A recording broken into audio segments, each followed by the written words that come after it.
Saya mau cerita. Ada dua orang sahabat yang tinggal di sebuah desa kecil di Italia. Sebut saja nama mereka adalah Pablo dan Bruno. Mereka adalah anak muda yang memiliki impian yang tinggi. Mereka sering berkhayal bagaimana kalau suatu hari nanti mereka menjadi orang terkaya di desanya. Keduanya merupakan orang yang sangat ambisius. Yang mereka perlukan adalah sebuah kesempatan. Pada suatu hari, kesempatan itu pun datang. Kepala desa memutuskan untuk mempekerjakan kedua anak ini untuk membawa air dari sungai ke sebuah penampungan air di tengah desa. Keduanya masing-masing membawa 2 buah ember dan segera menuju ke sungai. Menjelang sore, keduanya telah mengisi penampungan air sampai penuh. Kepala desa menggaji mereka masing-masing berdasarkan jumlah ember air yang mereka bawa. Wow, Pablo dan Bruno senang sekali. Ini berarti impian mereka akan segera terkabul.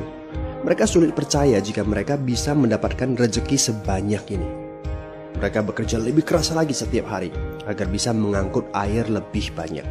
Namun, Pablo mulai merasakan ketidaknyamanan. Ia tidak yakin pekerjaan ini bakal buat impiannya terwujud. Punggungnya nyeri dan kedua telapak tangannya lecet-lecet. Kian hari, kian takut saat harus pergi bekerja. Ia pun mulai berpikir keras mencari akal bagaimana caranya membawa air dari sungai ke desanya. Aha, Pablo mendapatkan ide. Bruno, saya punya rencana. Daripada kita mondar-mandir bawa-bawa ember setiap hari, kenapa kita nggak sekalian aja buat sebuah saluran pipa dari sungai ke desa kita? Saluran pipa? Ide dari mana itu? Seru Bruno. Kita udah punya kerjaan yang bagus, Pablo. Saya bisa bawa 100 ember sehari. Saya akan jadi orang kaya. Di akhir minggu, saya bisa beli pakaian baru. Pada akhir bulan, saya bisa beli seekor sapi. Dan pada akhir tahun, saya bisa bangun sebuah gubuk baru.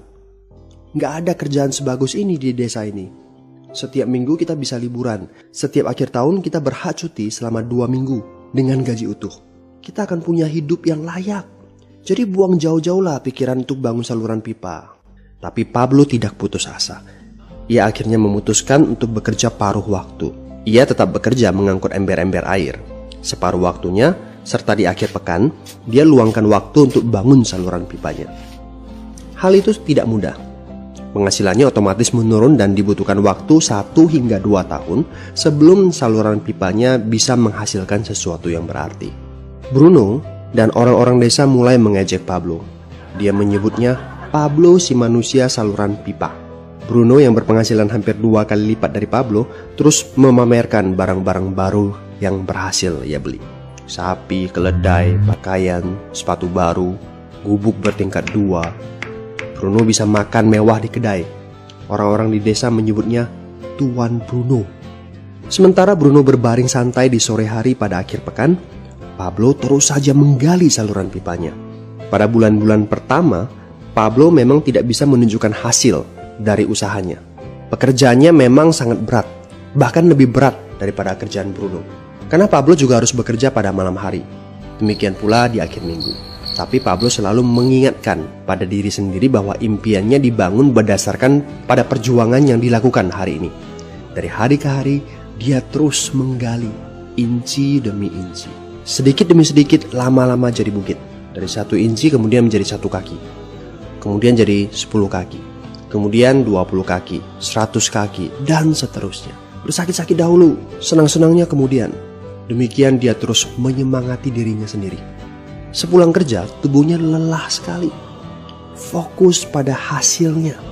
Kata-kata itu terus ia ulangi dalam hati setiap hari saat dia pergi tidur. Sementara dari bar di desa itu terdengar gelak tawa mengiringinya ke alam mimpi. Ayo, fokus pada hasil akhir.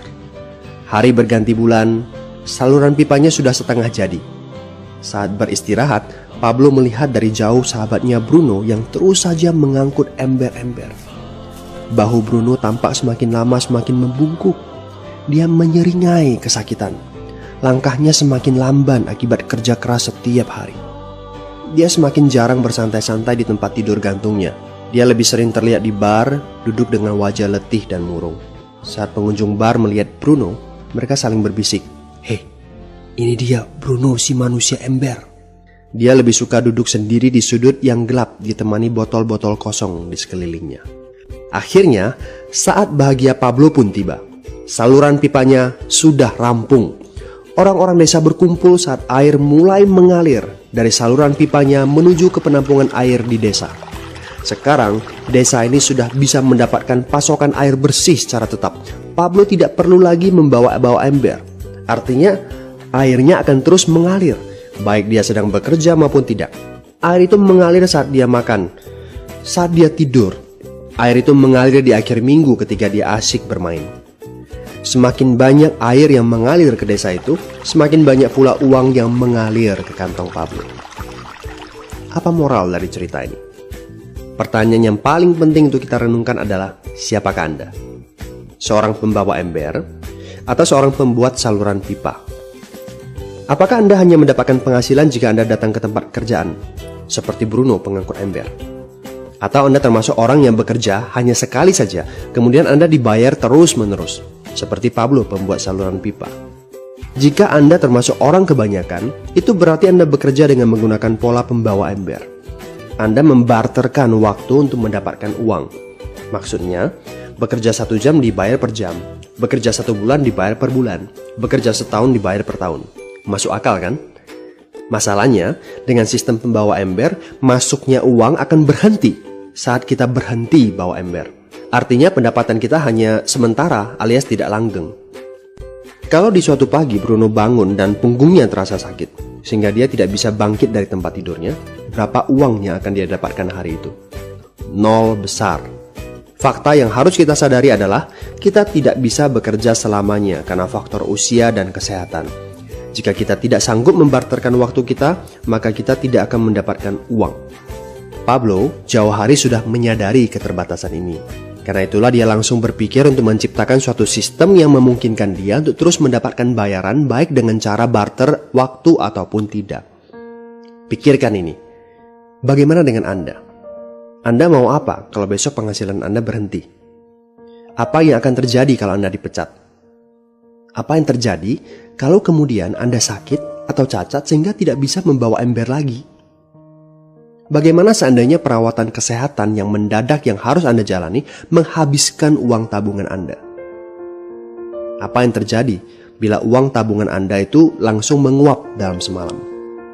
Kalau penghasilan Anda berhenti besok, untuk berapa lama Anda bisa membayar hipotek Anda? Cicilan rumah, mobil Anda, ataupun untuk biaya sekolah anak-anak Anda? 1 tahun, 6 bulan, 3 bulan, atau 3 minggu? Jelas. Apakah Anda bekerja sebagai penyapu jalan, bekerja di kantor, punya jabatan tinggi, atau memiliki toko, seorang profesional di bidang tertentu, tetap saja Anda membarterkan antara satuan waktu dengan satuan uang. Apakah dengan cara demikian Anda akan aman?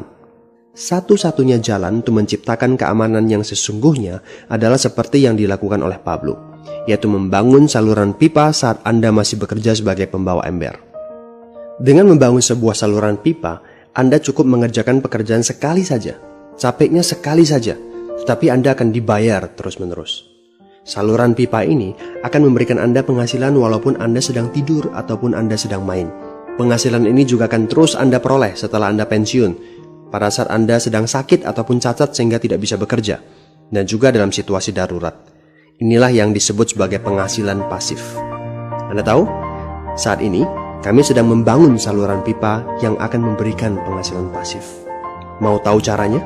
Hubungi teman yang meminta Anda untuk menonton video ini. Dia punya akses untuk